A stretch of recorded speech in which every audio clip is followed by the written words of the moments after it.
Hello guys, आज तपाईहरुको लागि Vivo y11 डिस्प्ले रिप्लेस कसरी गर्ने, ब्याट्रीलाई अलग राख्नु होला। डिस्प्ले रिप्लेस गर्दा एकदम ध्यान दिनु होला र एकदम सजिलो तरिकाले सिकाउने छु गाइज। ग्लुको युज गर्नु होला, मार्केटबाट नयाँ डिस्प्लेको प्रयोग गर्नु होला।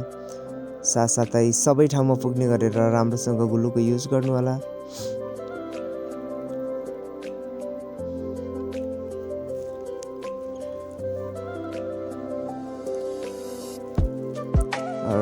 यसरी मिलाउनु होला गाइज।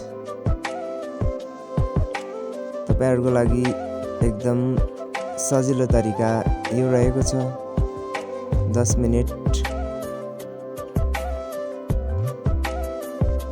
प्रयोग भइसकेपछि स्क्रुहरू एकदम टाइटसँग भन्दा पनि एकदम मिलाएर कस्नु होला। फिंगरप्रिन्ट्सको पनि ध्यान दिनु होला गाइज। हरेक पार्ट अलग अलग तरिकाले राम्रोसँग राख्नु होला। फाइनली समस्या भइसकेको छ गाइज। Vivo y11 यसरी डिस्प्ले रिप्लेस भइसकेको छ। Thanks for the watching this my video. Do subscribe, like now guys.